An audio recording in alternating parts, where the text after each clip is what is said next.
고요사 북클럽입니다. 오늘 읽을 책은 홍양순 작가님의 자두입니다.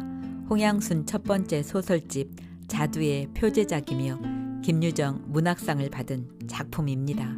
홍양순 작가님은 1994년 문화일보 신춘문예에 중편 떠도는 혼이 당선되어 등단하였습니다. 자두 이 소설집에서 작가는 사회와 가족으로부터 버림받았거나 소외된 사람들의 삶과 내면에 시선을 집중하고 있습니다. 그럼 힘든 시련을 겪고 있는 샘들레의 이야기 속으로 들어가 보겠습니다. 구독과 좋아요 부탁드립니다. 편안한 시간 되세요.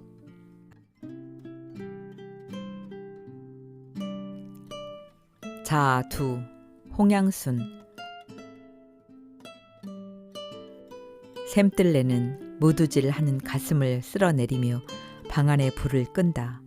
창으로 들어온 달빛은 속도 없이 휘영청 박다. 창문을 열고 고개를 빼어보니 동력에 보름달이 둥실 올라있다. 그 몸이 엊그제였던 것 같은데 세월은 저대로도 잘 흐른다. 그네는 갑작스레 허갈이 들어 침을 삼킨다. 보름달의 허기라니 어이가 없다. 세상 만사 인생사 돌아가는 게 제멋대로이더니 이제 몸뚱이마저 제멋을 부리는가. 뭔 살판이 났다고 끼니를 챙기나 싶어 종일 아무것도 입에 대지 않았다.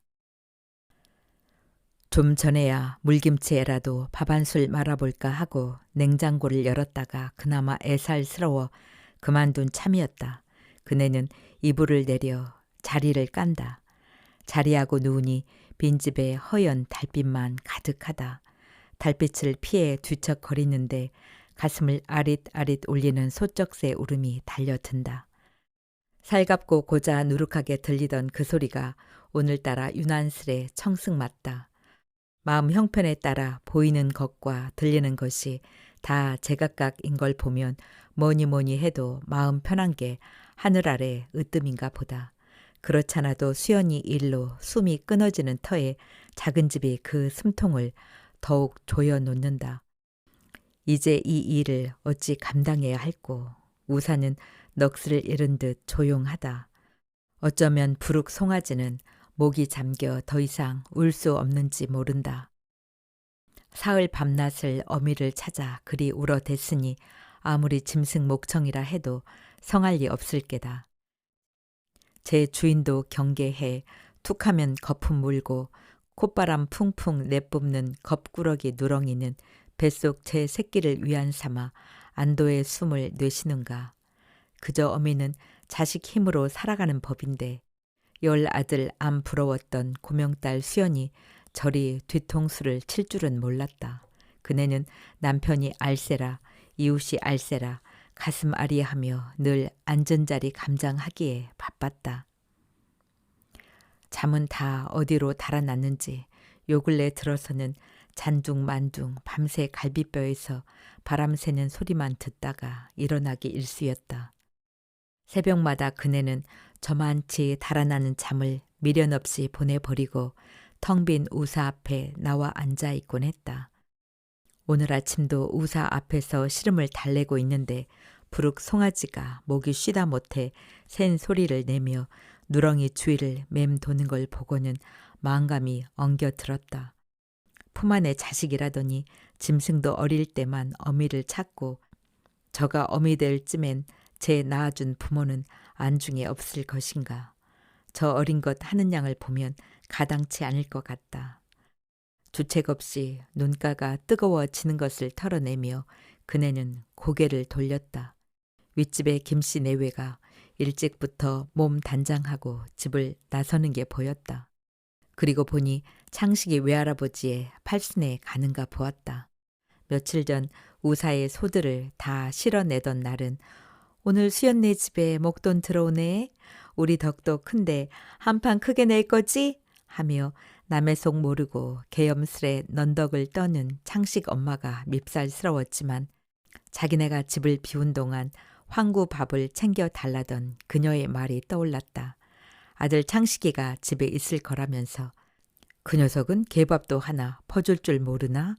속으로 두덜거리던 그네는 화들짝 놀랐다. 지금 남의 자식 흉볼 처지가 아니었다. 그래, 모든 부모는 다 자식 힘에 사는 거요. 김씨 내외가 내려간 조붓한 길 아래 펼쳐진 마을이 짙은 안개에 가려 그네의 마음처럼 가뭇없었다. 오늘 날이 덥겠구나 하다가 소스라쳐 집 안으로 뛰어 들어갔다. 혹 남편이 깰까봐 현관에서부터는 발소리를 죽이고 마루에 있는 무선 전화기를 조심스레 챙겨 들었다. 부엌에 숨어들어 서둘러 전화번호를 누르자 한참 뒤에 수연이 잠 덜 깬 목소리로 전화를 받았다. 그네는 목소리를 낮추고 쫓기듯 말했다. 일단 네 아버지 서울 올라갈 건데 너 이제 어떡할래? 아빤 갑자기 왜? 왜고 뭐고 네 아버지 네 집에 갔다간 큰 난리나. 혹시 아버지가 연락하면 적당히 밖에서 만나. 알았어? 엄마는 내가 뭐 죽을 죄 졌나? 이놈의 지지배가 시키면 시키는 대로 하지 않고 급발로 복장 터지는 소리만 할래? 아, 알았어. 근데 아빤 왜? 몰라. 소 다 팔아갖고 작은 집에 돈 싸들고 간다. 내가 너 때문에도 그렇고 제명에 못 산다 못 살아. 그럼 나 이번 등록 못하겠네? 그럼 휴학할래. 아빠한테 말하기도 좋잖아. 너 정말 애미 죽는 꼴 볼래? 그자나도 새끼벤 누렁이 허고 부룩 송아진 세상 없어도 못 판다고 버텼어. 부룩 강아지 좀 이따 분양하면 너 등록은 그냥저냥 돼. 누렁이 새끼 키워 다음 등록금 허고 나머진 어찌 됐든 애미가 다 해결할 거니까 너 못된 생각만 해봐. 알았어. 알았다니깐? 참 엄마 요즘 시장에 자두 나왔던데 우리 자두도 익었어? 아, 나 그거 먹고 싶어 죽겠다. 우리 집 자두 생각만 하면 입에 침이 가득 고이는 게 절로 침이 넘어간다. 아빠더러 올라올 때 자두 좀 따갖고 가라고 그래. 수연이 말에 가슴이 덜컹하며 저도 모르게 냅다 소리를 지르고 말았다. 이 미친년 너 기어이? 그네의 느닷없는 욕설에 수연이가 아니란 말이야. 성깔을 부리며 냉큼 전화를 끊어버렸다. 전현이 그의 일을 저질렀으면 아이고 일을 어째 하는데 남편이 부엌문을 벌컥 열고 들어섰다. 식전 대바람부터 왜 그래? 그네는 들은 척 만척하고 뒷곁으로 나갔다. 딸년에게 놀란 가슴이 가라앉지도 않아서였지만 저가 지금 남정네라는 것 하나만 믿고 마누라에게 행세하는 것이 가짱키도 해서였다. 이번에는 어쩐 일로 눈 감고 넘어가나 했더니 역시 언감생심이었다. 도대체 시동생 뒤치다거리는 해도 끝이 없고 공도 없었다. 어쩌자고 술 먹은 사람이 운전은 했는지 세상에 돈짝만 하게 보여도 단단히 보였나 보다.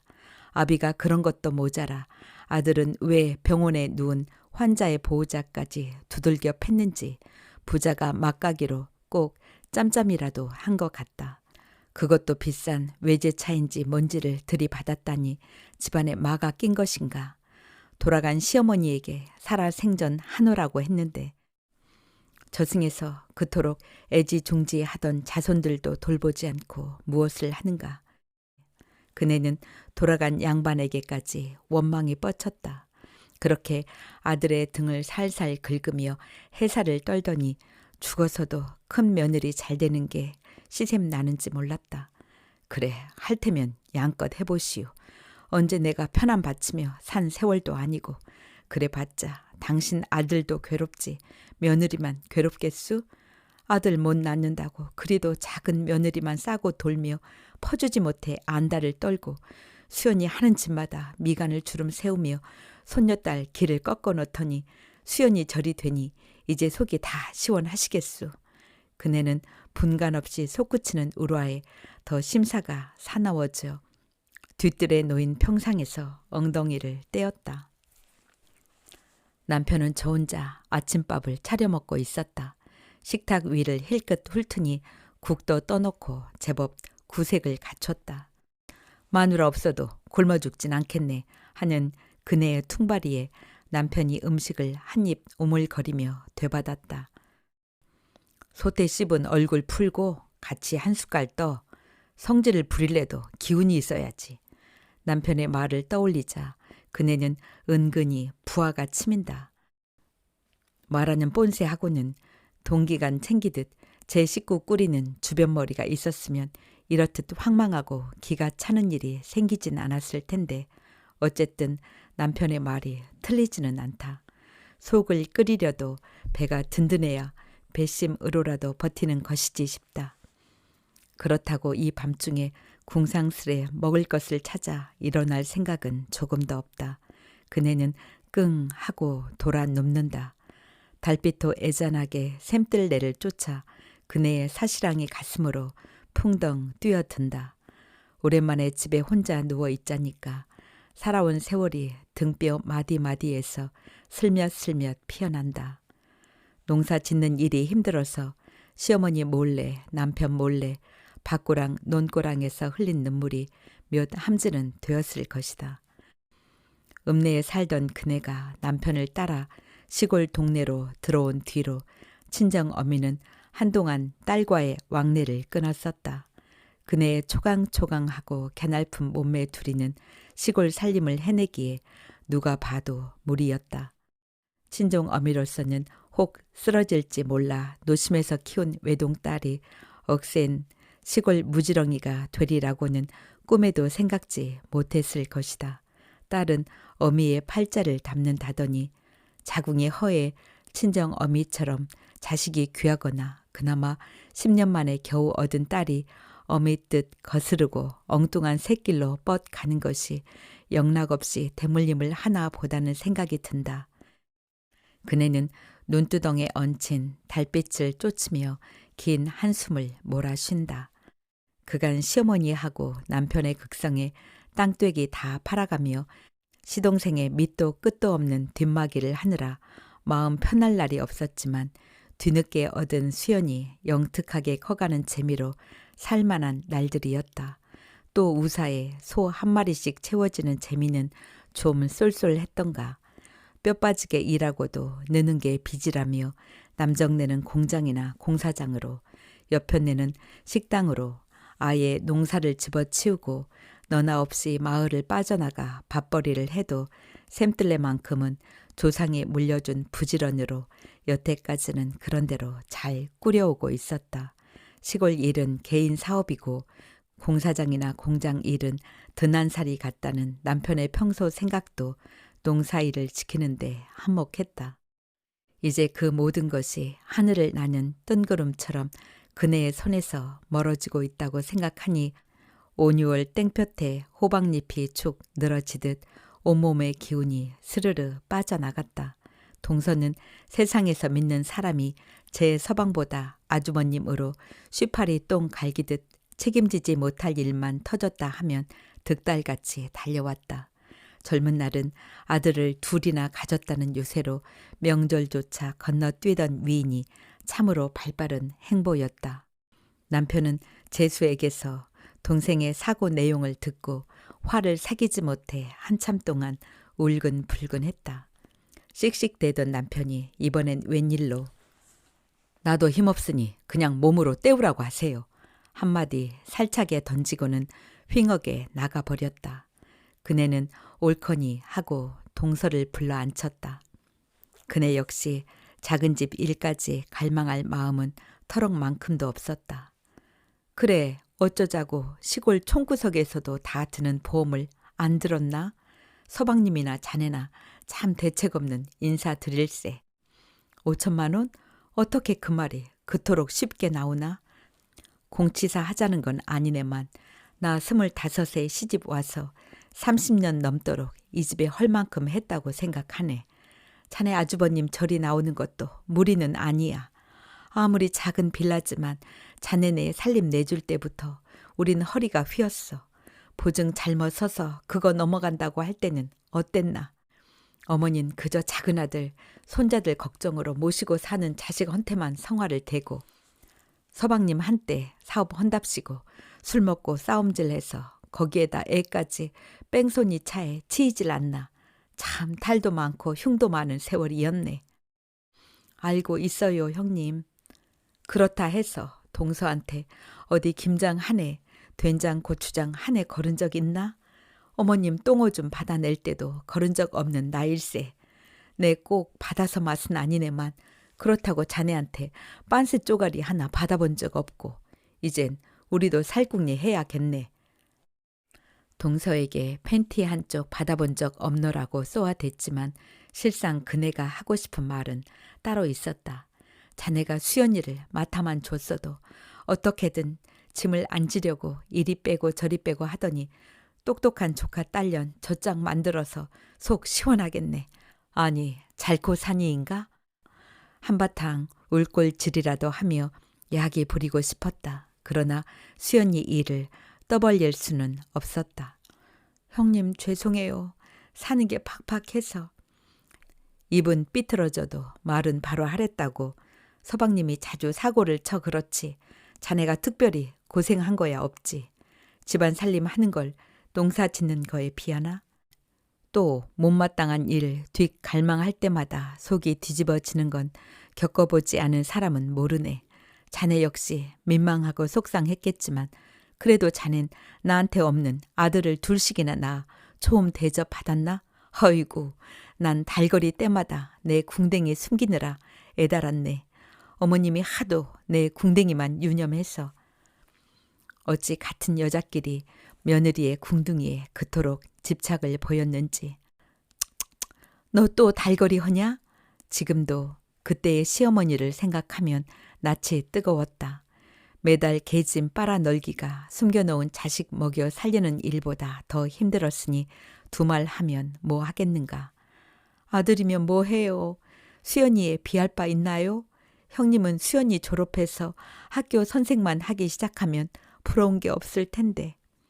동서의 입에서 딸 수연의 이름을 듣자 가슴이 애는 듯 아팠다. 아닌 게 아니라 수연이 졸업하면 곧바로 학교에 직장을 잡을 테고 결혼해서 아이라도 낳으면 이 꼴 저 꼴 안 보게 시골 살림 정리해 서울로 올라가 외손자나 키울까도 싶었다. 남처럼 시골 떠날 꾀를 부려서 그런가? 아님 세상이 미쳐 돌아가는가? 온통 더위 먹은 것처럼 제자리가 어딘지 모르게 어질병에 걸린 것 같다. 김씨 경운기가 멀쩡하게 잘 달리다 고랑창으로 나 뒹군 것이 바퀴에 있는 나사 하나가 빠져 일어났다 하니 아무래도 세상이 그 짝으로 어느 곳 나사 하나가 빠져도 단단히 빠졌나 보다. 김씨네 막둥이 아들 창식이만 해도 잘 다니던 학교를 집어치우고 중국집 배달부로 나섰다. 그 일로 창식 엄마가 며칠 화증으로 들어 눕는 바람에 그녀가 다니는 식당 일을 대신 봐준 적도 있었다. 창식이가 노랑 머리를 휘날리며 오토바이 타고 동네를 휘젓고 다닐 때면 저 실업의 아들 같은 놈 어쩌고 하며 속으로 당침 놓기를 주저하지 않았는데 그조차 아득한 옛날처럼 느껴지니 요 몇 달 새에 폭삭 늙어버린 기분이 들었다. 그네는 동서와 더 마주 앉아 있기가 영 편편찮아 모자와 수건을 챙겼다. 창고에서 서둘러 낫을 찾아 들고 마루에서 멀뚱히 내려다보는 동서를 향해 도망치듯 한마디 했다. 논두렁에 풀이나 베고 올라네. 난 입맛이 싹 가셔서 밥 생각 없으니 배고프면 챙겨 먹게. 매정하다 싶었지만 이런 말 저런 말 더 섞고 싶지가 않아 모자에 수건을 두르고 총총히 돌아섰다. 분명 동서는 아침 먹은 길로 내달려 왔을 거고 이래저래 하다 보니 점심때가 후딱 넘어 있었다. 예전에 그네가 아니었다. 영문 모를 동서는 자신의 처지에 한숨만 놓을 것이고 그네에게 섭섭한 마음을 거두지도 뻗지도 못해 안절부절 못할 것이다. 실상 논두렁은 얼마 전에 남편이 예초기로 작업한 뒤라 손댈 일은 없었다. 뒤틀리는 속이나 가라앉힐 셈이었다. 수연이만 생각하면 숨이 턱턱 막혔다. 달포전 주말이면 꼬박꼬박 내려오던 수연이 요리조리 핑계를 대며 집에 내려오는 횟수가 줄자 궁금증도 일고 걱정도 되어 그네는 하루 불어 짬을 냈다. 그날 전화를 받고 터미널까지 뛰어나온 수연의 품이 어딘지 모르게 허둥거리는 게 딸이 아닌 것처럼 서먹했다. 그네는 고양이 비린내 맡듯 수연에게서 눈길을 떼지 않았다. 지하철을 기다리는데 수연이 제풀에 지쳐 입을 열었다. 나 이사했어. 나처럼 혼자 자취하는 친구네로. 그 친구란 아이가 남자라는 것을 안 순간 그네는 하마터면 앉아있던 의자에서 나동그라질 뻔했다. 정신을 수습한 뒤 수연이 머리통부터 한 대 후려 갈겼다. 이년아 뭐 어째? 살림을 차려? 요즘은 많이들 그래. 이년 그건 환양기 든 것들이나 하는 짓이지. 선생질 하겠다는 년이 잘하는 짓이다. 학교고 뭐고 다 때려치우고 당장 같이 내려가. 수굿이 있던 수연이 돌연 태도를 바꾸어 고개를 꼿꼿이 쳐들고 나섰다. 방세도 줄이고 좋잖아.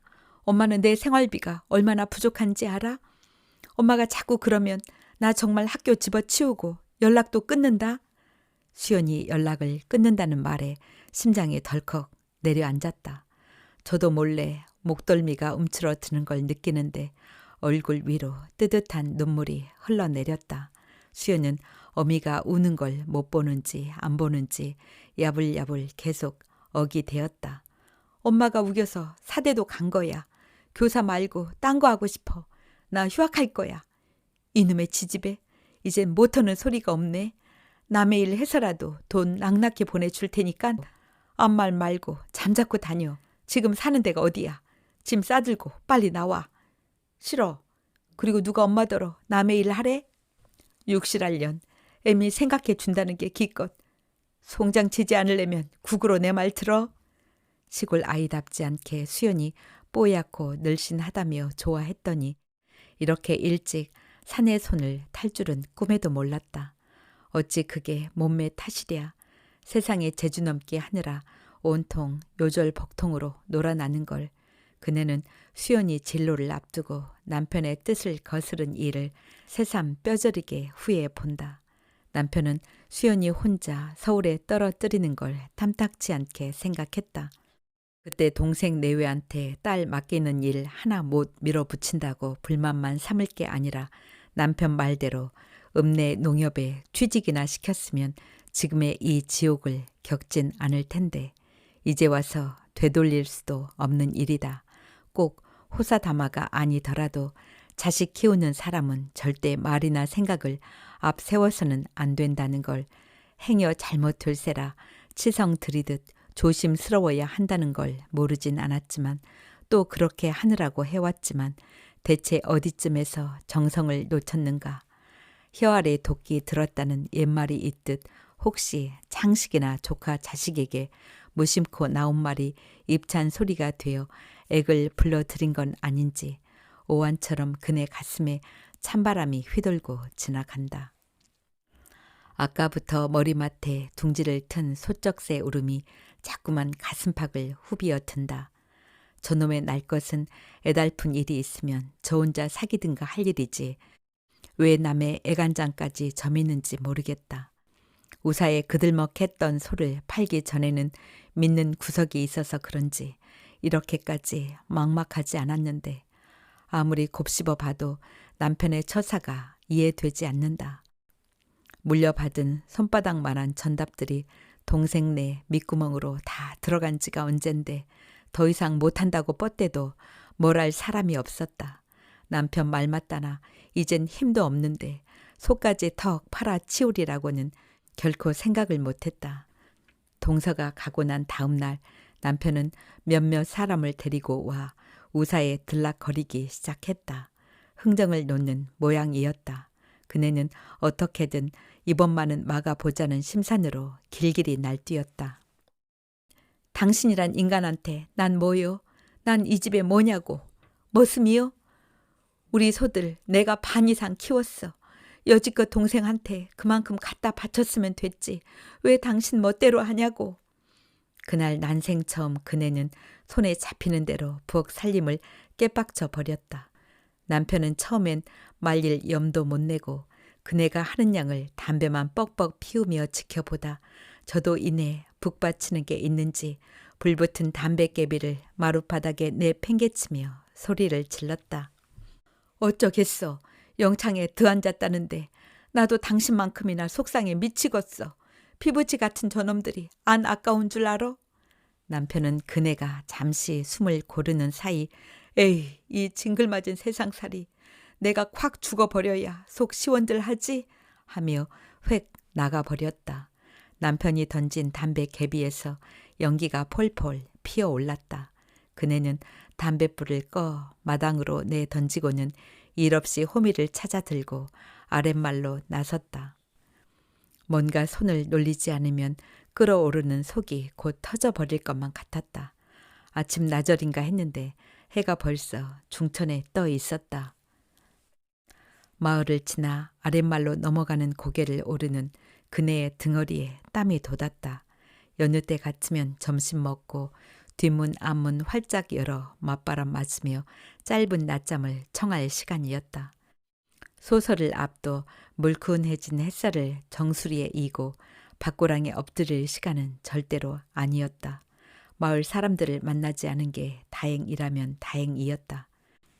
뙤약볕 쏟아지는 한낮에 홈이 들고 밭으로 가는 그네를 이상한 눈초리로 볼 게 뻔했다. 이제 동네에 농사 짓는 가구들이 많지 않은 탓도 있었다.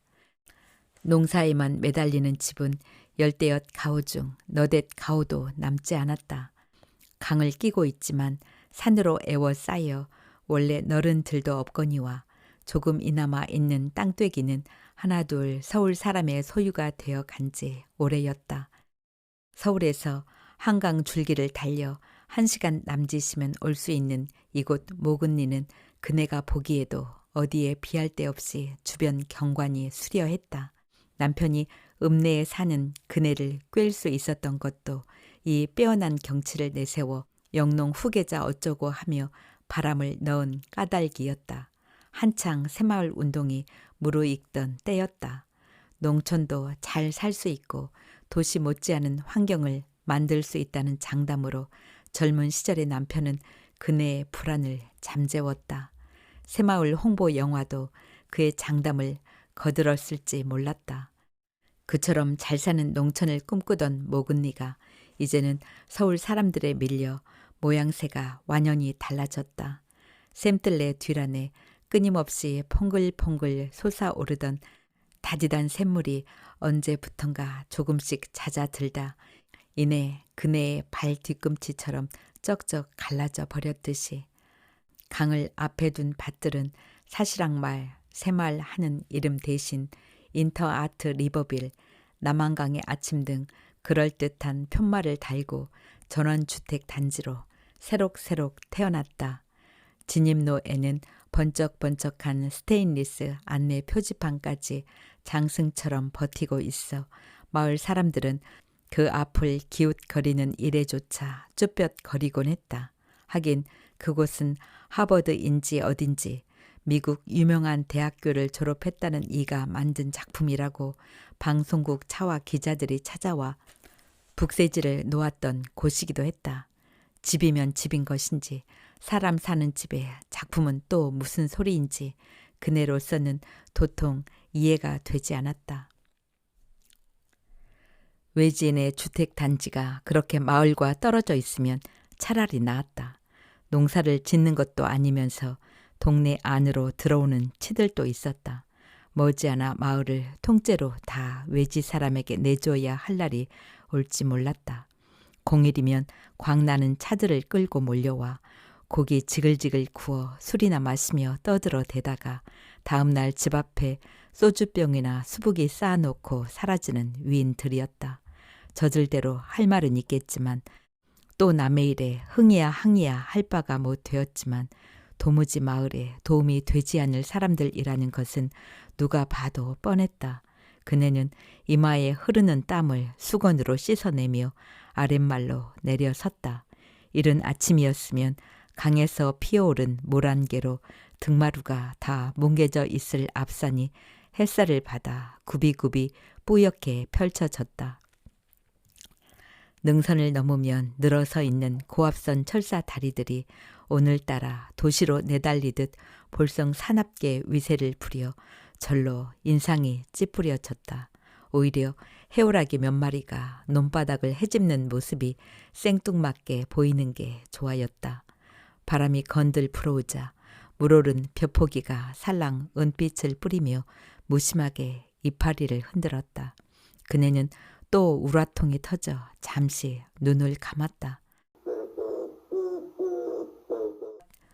솔밭에선 산 비둘기가 처량하게 울었다. 그네의 마음이 덩달아 처연해졌다. 눈을 뜨니 콩밭이 뙤약볕 아래로 허옇게 빛났다. 가뭄과 까치 등살에 절반도 싹을 틔우지 못한 탓이었다. 풀을 뽑아주고 말 것도 없었다. 갈아 엎어치워 버리려다가 그것도 곡식이라고 다만 몇 톨이라도 거둘까 해서 그냥 두었더니 도통 제 구실을 할 것 같지 않았다. 이젠 소마저 다 팔아치우게 되었으니 따가운 햇살을 이기지 못해 긴 잎사귀가 배배 꼬인 밭 한쪽을 차지한 저 사료용 옥수수도 소용이 없으리라. 그네는 대염 맞이기가 되는 밭을 바라보며 바싹 말라 푸슬푸슬해진 흙만큼이나 가슴속이 타들어가는 것 같았다. 그 밭과 해오라기가 있는 노는 시동생이 빗보증을 잘못 썼는 바람에 팔아치운 것이라 더욱 가슴이 미어졌다. 제 땅도 간수 못하더니 남의 땅에서 부쳐먹는 곡식조차 내 것이 안 되는 것이 아무래도 땅이 자신을 내치지 않나 하는 두려움마저 들었다. 남의 땅이면 어떠랴. 부쳐 먹을 수 있으면 그게 바로 제 땅이지.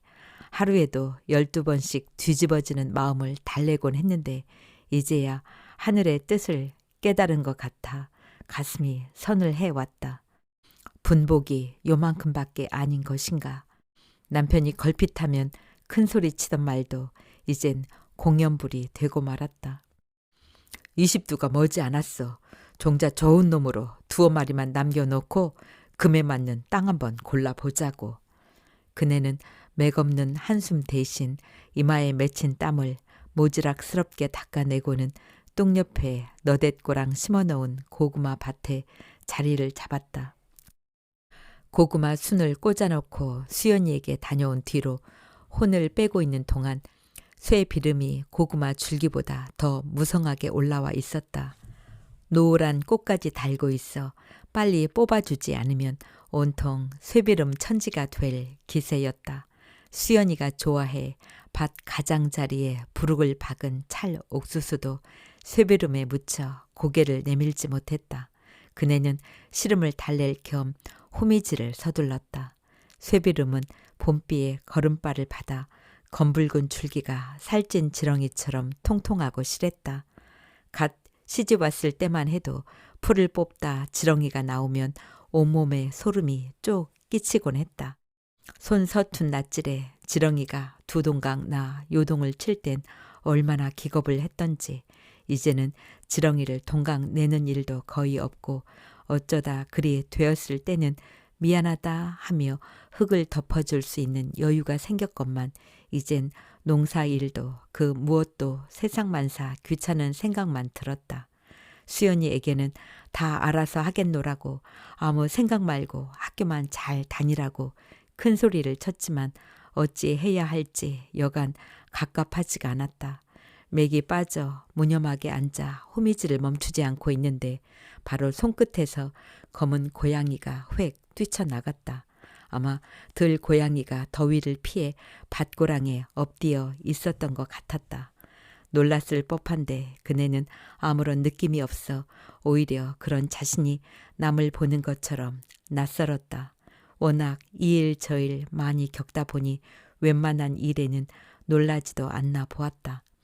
이 땅도 언제까지 부쳐 먹을 수 있는지 서울 사람들 말로는 늙어서 시골 생활을 하고 싶어 땅을 사 놓는다고 하지만 땅값이 오를 때를 기다리는 사람이 태반이었다.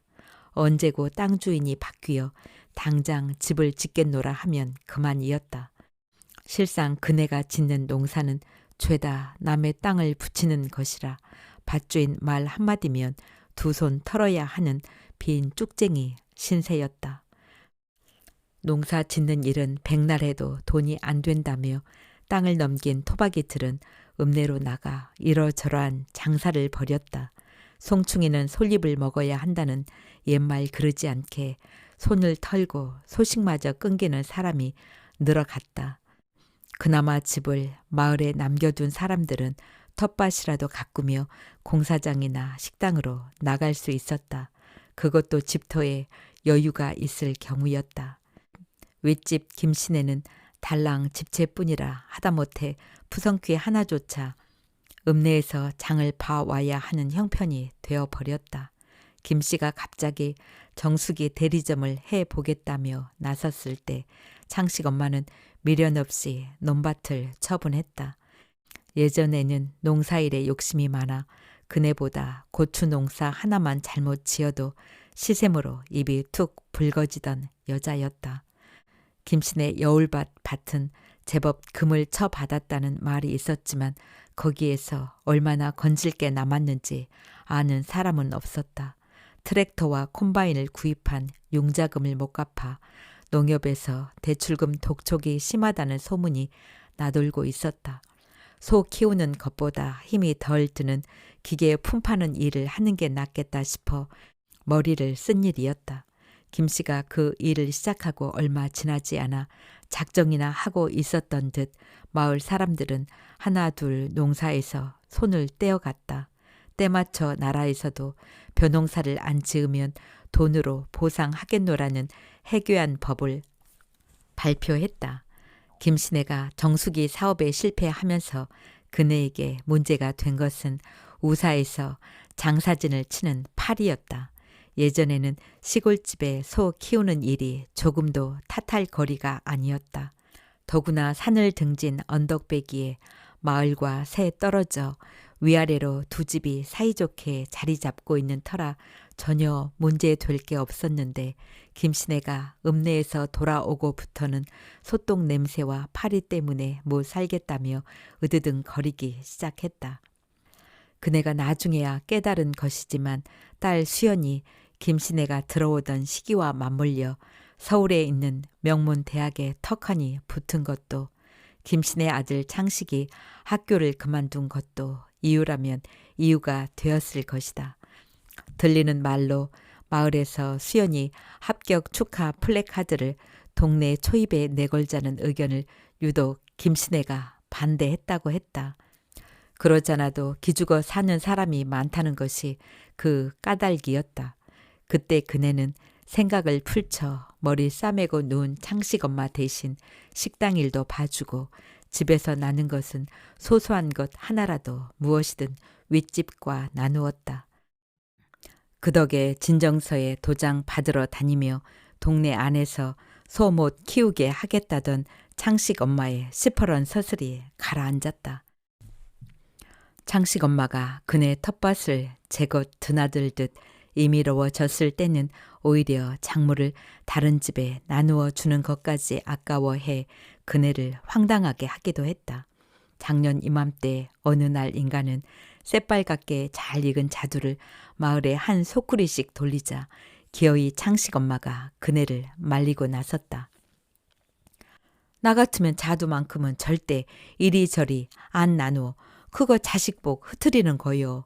차라리 장에 나가 팔어. 일단 돈으로 바꾸면 그 복이 도로 수중에 들어오는 폭이 되니깐. 그때 그네는 속으로 참 이상한 셈도 다 있구먼 하며 웃다가 설핏 창식 엄마가 전에 했던 말이 떠올라 고개를 끄덕였다. 자두가 열린 첫 해에 하도 부끄러워하는 걸 보고 그 자두나무의 내력을 창식 엄마에게 말해 준 적이 있었다.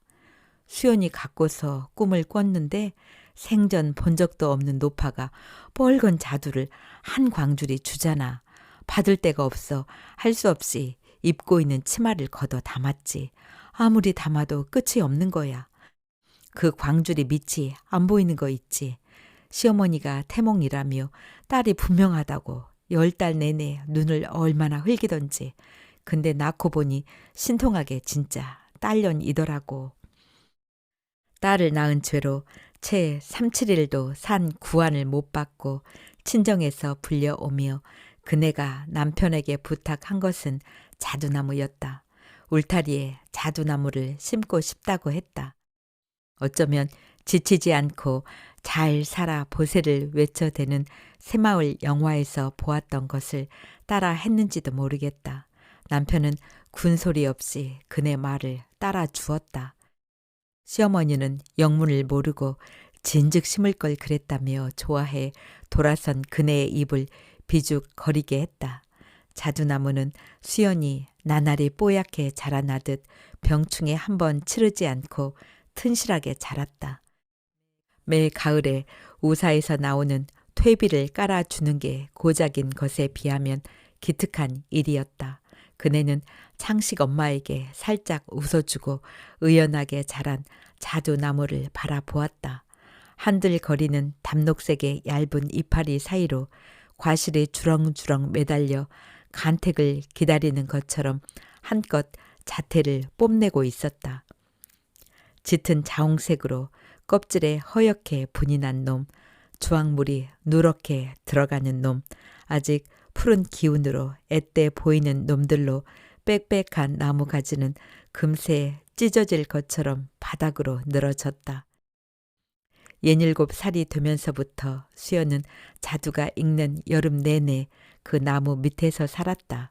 많이 먹다 보면 입안이 시기도 하련마는 용케도 익은 것을 골라내어 돗자리까지 들고 가 앉아 야금야금 잘도 먹었다.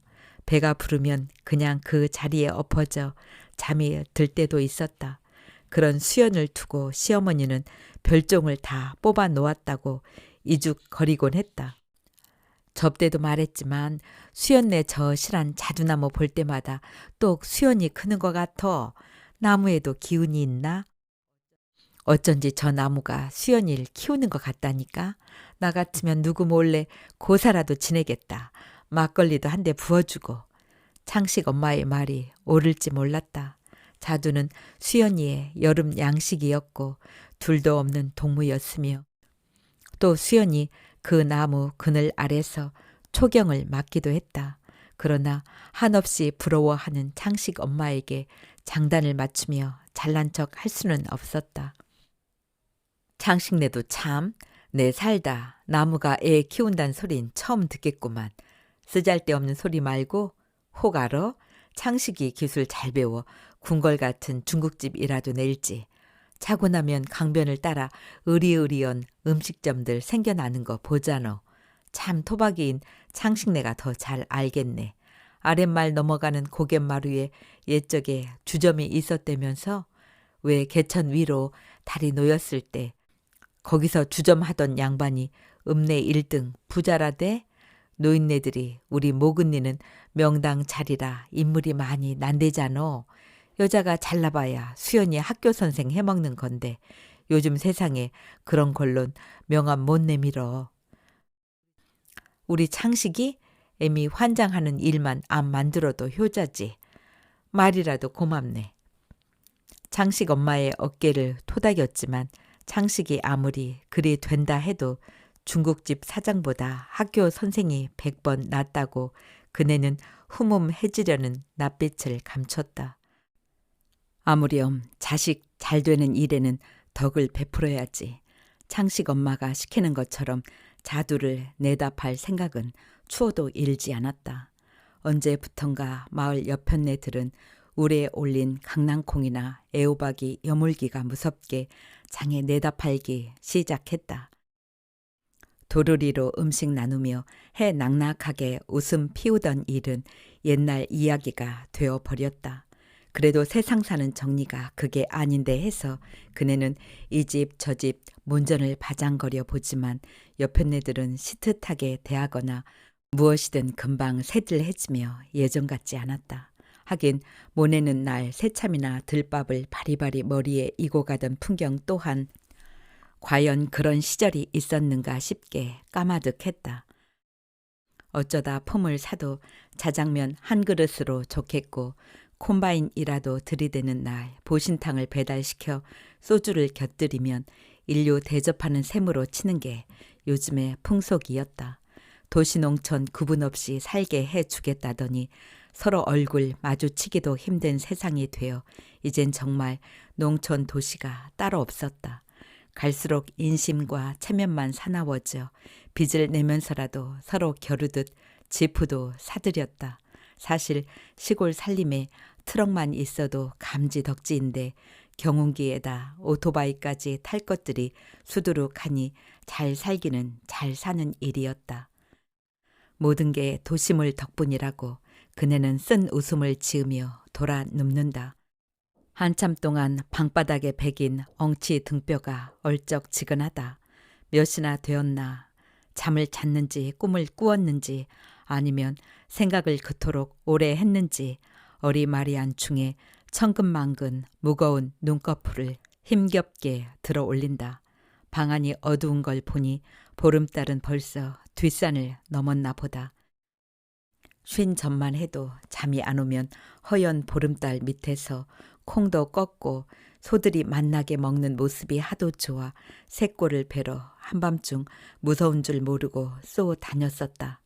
얼키설키 제 몸인 줄 모르고 뒤엉키는 칡넝쿨이나 흙냄새 나는 곳은 무조건 발을 뻗어보는 발행이나 장맛비에 허리 넘게 자라는 피를 한아름 베어 머리에 이고 마당에 들어서면 우사에서는 기다렸다는 듯이 소들이 그네를 마중했다.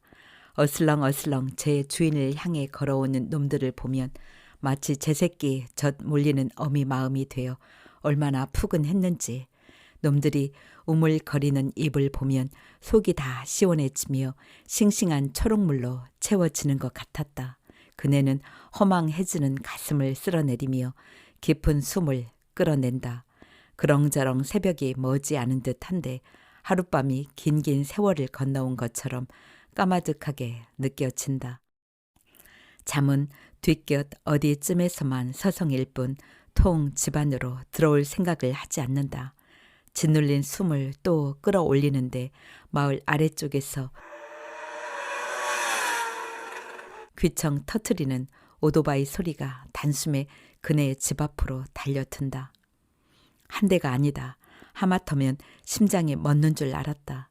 그네는 벌렁거리는 가슴을 누르며 후다닥 일어난다. 윗집 황구가 자지러지듯 지저댄다. 신발을 꿰둥만둥 현관문을 박차고 나가는데 또 아래쪽에서 오토바이 소리가 벼락같이 달려든다. 그네는 그만 선자리에 주저앉고 만다. 이번엔 그놈의 오토바이들이 꼭 그네 앞으로 쳐들어오는 것만 같았다. 이 귀신이 코 꿰어갈 놈들. 그네는 넋을 잃고 앉아 그들을 향해 울릉대 보지만 그 말은 이내 허텅지거리가 되고 만다. 창식이가 떼거리를 몰고 온 게 분명하다. 계집 애들을 하나씩 달고 왔는지 김신의 집 앞이 여자애 남자의 소리로 왁자하다. 모두 술에 취한 것 같다. 아까 저녁 나절에 황구밥을 주러 올라갔을 때만 해도 창식이 마루에 태평하게 앉아 옷을 다리고 있었다. 오늘 출근 안 했냐? 쉬는 날이에요. 아줌마 황구밥 주러 왔다. 저녁 먹을 밥은 있냐? 묻는 말에 창식이 대답 않고 제 방으로 들어가는 걸 보며 에구 저 배운 데 없는 것 하고 돌아섰다. 언제 나가는 기척 없이 오토바이를 끌고 나갔나 보았다. 창식이 발탄 강아지처럼 빨빨 거리긴 했지만 이렇듯 온 동네를 발칵 뒤엎으며 다닌 적은 없었다. 아무래도 술 탓이지 싶다. 요즘 어린 것들 무섭다는데 괜히 건드리지 말자 하는 마음이 들어 진정되지 않는 가슴만 애꿎게 내리누른다. 방 안에 돌아와 누웠지만 잠을 자기는 글렀지 싶다. 몸을 뒤척이는데 갑작스레 윗집에서 음악 소리가 쾅쾅 울려댄다. 아이고 저 요량 없는 놈의 새끼들. 부모 없는 틈타 오늘 아주 끝장을 내려는가 보네. 누군가가 마이크까지 거머쥐고 꽥꽥거린다. 요즘은 시골에 노래방 기계 없는 집이 드물었다. 계속 쿵쾅거리는 소리를 듣고 있자니 머리가 어지럽고 빈속이 다 울렁거린다. 후딱 뛰어 올라가 한마디 퍼부어 줄까 하다 그만두고 일어나서 부엌으로 향한다. 내 자식도 못 다스리는데 어찌 남의 자식을 잡을꼬. 혼잣말이 음악 소리에 묻혀 빈집의 어둠 속으로 사라진다. 그네는 냉장고에서 차가운 보리차를 꺼내 벌컥벌컥 들이켠다. 속이 시원하게 뚫리기는커녕 위장이 짜릿하니 아프다. 통증을 이기지 못해 곁에 있는 식탁 의자에 엉덩이를 내리고 팔에 얼굴을 묻는다. 팔뚝에 오스스 소름이 돋는다. 세상이 어디로 가자고 저리 미쳐 날뛸고 수연이와 한바탕 하고 돌아오는 길에 만난 어떤 중늙은이는 십자가를 하늘로 쳐들며 세상에 타락했다고 회개해야 한다고 외쳤다. 정말 그러기라도 한 것인가. 가슴에서 뜨거운 것이 훅 올라온다. 무엇을 그리 잘못하고 살았는지 모르지만 자신이야말로 지금 지옥 불구덩 위에 앉아 있는 것 같다. 수연이가 활활 그 불을 지피고 있다. 애물단지 수연이 생각에 골똘하다 보니 언제부턴가 윗집 김신애가 조용하다. 날이 밝는지 부엌에 달린 창문 밖이 어느새 희부음하다. 팔다리가 저려 그네는 의자에서 일어나다 털썩 주저앉는다. 식탁에 너무 오래 엎드려 있던 까닭이다. 콧등에 침을 바르고 한참을 주무른 뒤에야 손끝과 발끝이 좀 풀린다. 그래도 몸뚱이에 도는 한기는 가시지 않아 허기도 메울 겸 주전자에 물을 팔팔 끓여 크림과 설탕을 잔뜩 넣고 커피를 탄다. 김을 후후 불어가며 커피를 마시고 나자 언제 그랬냐는 듯 이마에 땀이 맺힌다. 뒷곁으로 난 부엌문을 여는데 우사 쪽에서 푸르륵 푸르륵 불풍나게 콧바람을 들이내쉬는 누렁이의 앓는 소리가 들려온다. 예사로운 소리가 아니다 싶어 맨발로 뛰어나간다. 먼 발치로 누렁이가 입 귀퉁이에 거품을 뿜으며 벌렁 낮아빠져 버둥거리는 게 보인다. 그 주위를 부륵 송아지가 우왕좌왕하고 있다. 바로 눈앞에서 누렁이가 희볼그레한 모래진물 같은 것을 뒷가랑이 사이로 퍽퍽 쏟아낸다. 간간히 몽글몽글한 핏덩이가 섞여 있다. 숨이 턱 막히며 그네 무릎이 꺾인다. 갑자기 귀에서 윙 소리가 나더니 머릿속으로 먹구름이 확 덮치는 것 같다. 무엇을 어찌해야 할지 아무것도 생각나지 않는다. 한참 퍼덕버리고 앉아있던 그네는 마침내 집 안으로 뛰어들어가 남편에게 전화를 건다. 아주버님요? 둘째가 신문 배달을 해본 데서 도와준다고 같이 나갔어요.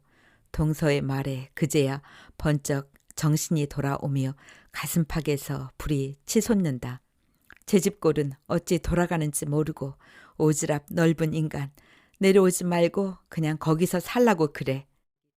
그네는 전화기를 내동댕이 치고 수첩을 찾아 덜덜 떨리는 손으로 전화번호를 찾기 시작한다.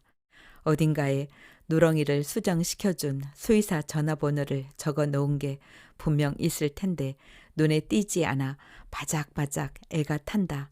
간신히 찾아낸 그네가 전화번호를 누르자 잠이 덜 깬 목소리에 수의사가 전화를 받는다. 자초지종을 듣고 나서 분만 예정일이 얼마나 남았느냐고 물어온다. 한 2달 넘게 남았어요. 지금 쏟아내고 있으면 이미 틀렸습니다. 그간 뭐 성취하는 증상이라도 있었나? 아니요, 겁둥이긴 해도 짱짱했어요. 혹시 간밤에 되게 놀란 거 있어요? 오토바이가 왜 젊은 애들 폭주족이라나 그런 오토바이가 한밤중 집 앞으로 와서 요란을 떨었는데 그래 맞아요. 선생님 말씀대로 암만 해도 그거 때문인 것 같네. 아이고 이제 일을 어째요? 할 수 없어요. 벌써 다 끝났을 겁니다. 지금 가봐야 무슨 수가 있는 것도 아니고 이따 아침이나 먹고 들여다 볼게요. 그네는 전화를 끊고 철철 흐르는 눈물을 손등으로 훔치며 우사로 달려간다. 수의사 말대로 누렁이 뒷변짝에 윗집 황구만한 덩이가 널브러져 있다. 누렁이는 아직도 괴로운지 입가에 거품을 물고 푸르륵 댄다. 그네는 어금니를 악물며 윗집으로 내달린다. 악에 받쳐 양볼이 푸들푸들 떨린다. 아니나 다를까 김씨네 마당에는 오토바이 4대가 아무렇게나 들쭉날쭉 세워져 있다. 그네는 닥치는 대로 그것들을 넘어뜨리며 현관문을 벌컥 열어 젖힌다. 방과 마루에는 사내 애와 계집애가 쌍쌍이 엉켜 세상 모르게 자고 있다. 이 구석 저 구석 소주병과 안주 나부랭이가 난장판이다. 창식이는 제 방 앞에서 저와 똑같이 머리를 샛노랗게 물들인 계집애를 끌어안고 꼬꾸라져 있다. 그네는 창식이를 드립다 걷어찬다. 창식아, 이 오라질 놈아. 시뻘건 눈을 제대로 뜨지 못하는 창식이 그네가 누군지도 알아보지 못한다. 그네가 마구 뒤 흔들자 그제야 비틀거리며 일어나 앉아 양파 자루가 어디에 있느냐며 횡설수설한다. 에이구 이 화상아, 그래도 애미들이 너들 낳고 미역국 먹었겠지. 네 집 할 것 없이 이 모양새니 세상이 어쩌면 좋으냐. 눈을 껌뻑거리던 창식이 스발 뭐라며 마구 발방하다 스르르 낮아 빠진다. 마음 같아서는 포악을 부리고 싶지만 술에 취해 콩팔칠팔 짓거리는 어린 것한테 어쩌지도 못하고 돌아선다. 우사 앞에 우두망찰 서 있던 그네는 창고를 뒤져 비닐 비료 부대 하나를 찾아낸다. 핏덩이를 저대로 그냥 놔둘 수는 없었다. 뒷산에 묻어주리라 하는 생각에 삽도 챙겨 울 안에 세워놓고 누렁이 곁으로 다가간다. 누렁이는 눈을 감은 채 가쁜 숨을 몰아쉬고 있다. 그네는 누렁이가 눈을 뜰까봐 조심조심 핏덩이를 자루에 담는다. 생각이 그래서인가 산마루에 잡히는 동살 때문인가 가슴에 아는 자루에서 아직 온기가 전해지는 것만 같다. 그때 까치가 약이라도 올리는 듯 상수리 나무 우듬지에서 되통스럽게 울어댄다. 저 망할 것들 혹 자식의 해가 될까 아니면 천지 만물도 굽어 살피시라 옥수수 자루에 떼거리로 달려들어도 그래 너 먹고 남으면 나 먹으마 했더니 이젠 저것들에 마저 우세스럽게 보이는가. 고약해지는 심사를 누르며 걸싸게 발을 떼놓는데 고무 슬리퍼를 신은 맨발을 자꾸만 뭔가 따가운 것이 핥힌다. 살갗이 되우 쓰리다. 그네는 차오르는 숨을 고르며 발 아래를 내려다 본다. 산을 허위허위 오르는 동안 가느다란 발목에 가시털 범벅인 며느리 및 쇳개 덩굴이 감겨 따라오고 있다. 넝쿨 사이로 녹두 노굿보다도 작은 어린 분홍빛 꽃망울이 그네를 말끄러미 올려다 본다. 순간 그네의 속이 왈칵 뒤집힌다. 핏덩이가 담긴 비료 부대를 내려놓고 우악스레 그것을 잡아채며 누구 애결할 것 없는 패악을 부린다. 하필 왜 며느리 및 쇳개요. 시대가 달라졌는데 어린 계집년들 및 쇳개라고 해야 옳지. 에이 젖간놈의 것도 그냥. 산더미 같은 분노가 그네의 등을 떠민다. 그네는 산을 다름질해 내려간다. 눈앞으로 불현듯 수연의 지하실방에 달려온다. 그네가 수연을 윽별러 찾아간 곳은 여염 가정집도 아니고 음침하고 낡은 5층짜리 건물의 지하였다. 층계참에서 어둑한 계단을 내려다 보며 멈칫하는 동안 수연이 아무렇지 않은 듯 그네를 재촉했다. 지하 계단을 내려서는 코끝에 곰팡이 냄새가 훅 끼쳐왔다. 어느새 수연이 나야 하며 철문을 두들겼다. 반바지 차림의 사내이가 산발한 긴 머리를 틀어쥐며 문을 열어주었다. 녀석을 보자 머리로 열기가 확 올랐다. 이 불쌍놈 같으니. 그네는 사내놈 따귀를 올려 붙였다. 엄마 왜 이래? 수연이 붙잡아 말리는데도 한 차례 더 녀석의 따귀를 올려 붙이고 안을 들여다본 그네는 기암할 뻔했다. 벽에는 온통 올록볼록한 시커먼 스펀지가 도배되어 있고 침대를 피해 텔레비전에서 본 적 있는 드럼이며 기타며 피아노같이 생긴 것이 여기저기 놓여 있었다. 사내 두 명이 드럼 앞에 앉아 있다가 그네와 눈이 마주치자 꾸벅 인사를 했다. 순간 그네 머리를 세게 때리는 게 있었다. 왜 여태 그 생각을 못했는가 싶다. 너 방세 보증금 500은 어떻게 했어? 수연이 입 꽉 물고 대답을 안 했다. 긴 머리 사내에는 등을 돌려버렸다. 인연이 미쳐도 단단히 미쳤네.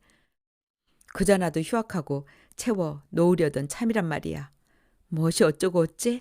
그네는 천장에 내려앉는 것 같아 풀썩 주저앉고 말았다. 뭐가 그리 당당한지 수연의 휴학 타령이 이어졌다. 카드 빚도 300만 원이나 된다고 했다. 그날 아무리 으르고 달래고 하소해도 수연은 사내 놈과 갈라설 수는 없다고 끝까지 버텼다. 수연의 말은 엄마 때하고는 시대가 다르다고, 반이 이혼한다는데 살아보고 결혼해야 실패도 없다는 거였다. 그네가 살다가 아니어서 갈라서면 누가 헌 여자를 데려간다더냐고 포달을 부려보아도 전혀 먹혀들지 않았다. 요즘은 많이들 그래서 흉이 아니라는 것이었다. 임신만 했다간 너 죽고 나 죽는 것이라고 으름장은 놓았지만 냉가슴 앓는 속이 생지옥이나 다름없었다. 결국 할 수 없이 엄마가 다 알아서 할 테니 절대 휴학은 안 된다고 딸에게 다짐은 놓았지만 그 마음이 정막 강산 같았다. 수연의 얼굴을 지우며 그네가 달려간 곳은 아까 비료 부대를 찾았던 창고이다. 그네는 창고를 헤집어 도끼를 집어든다. 그러고는 울 안으로 달려가 다짜고짜 자두나무 밑동을 내려 찢기 시작한다. 도끼를 내리칠 때마다 생나무 냄새가 향긋하게 콧 속으로 들어온다. 그네는 슬프지도 통쾌하지도 않다. 수연이 초경을 치른 날 엄마 빨간 자두를 너무 먹어 지린 줄만 알았어 라고 하던 말이 느닷없이 명치 끝에서 고개를 내민다. 그게 어른 되는 표시여. 학교에서 배웠다면서? 그 말에 수연이 고개 숙여 킥킥 웃었다. 어제 아침 남편은 시동생네로 출발하기 전 우사 곁에 우뚝한 자두나무를 쳐다보며 조카놈들 좀 따다 줄까 하고 머뭇거렸다. 그때 그네가 떠올린 것은 아빠더러 자두 좀 따갖고 올라오라던 수연의 말이었다. 그네는 현관문이 부서져라 쾅 닫고 집 안으로 들어가 버렸다. 남편은 그네의 기세에 자두 따는 걸 포기하고 그냥 나가는 눈치였다.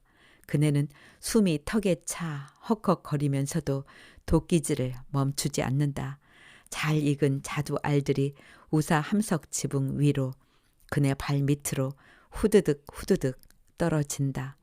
20회 넘게 샘뜰내를 지켜온 자두나무가 도끼질에 제 몸을 맡긴 채 속절없이 휘청거린다.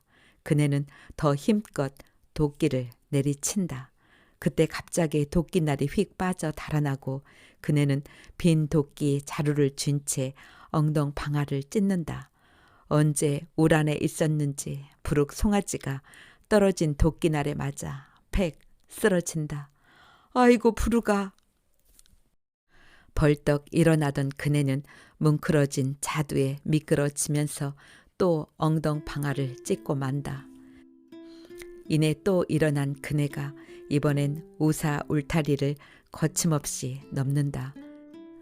그네가 부룩 송아지에게로 다가가자 어미 잃은 어린 것이 목이 잠겨 음매 소리도 내지 못하고 있다가 가까스로 일어난다.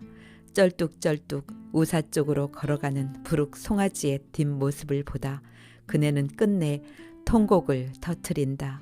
그때 자두나무 이파리 하나가 팔랑 그네 어깨 위로 내려앉는다. 자두도 한알 우사 함석 지붕 위로 툭 대구르르 떨어진다. 그네 애끓는 통곡 소리가 마을 안으로 멀리 퍼져나간다. 등 뒤로 쏟아지는 도들볕이 벌써 뜨겁다.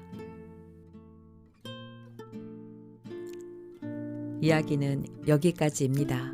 샘뜰레의 막막하고 아픈 현실이 가슴 깊숙이 다가옵니다. 샘들레 가슴에 돋을 볕이 빨리 다가와 주기를 소망해 봅니다. 감사합니다.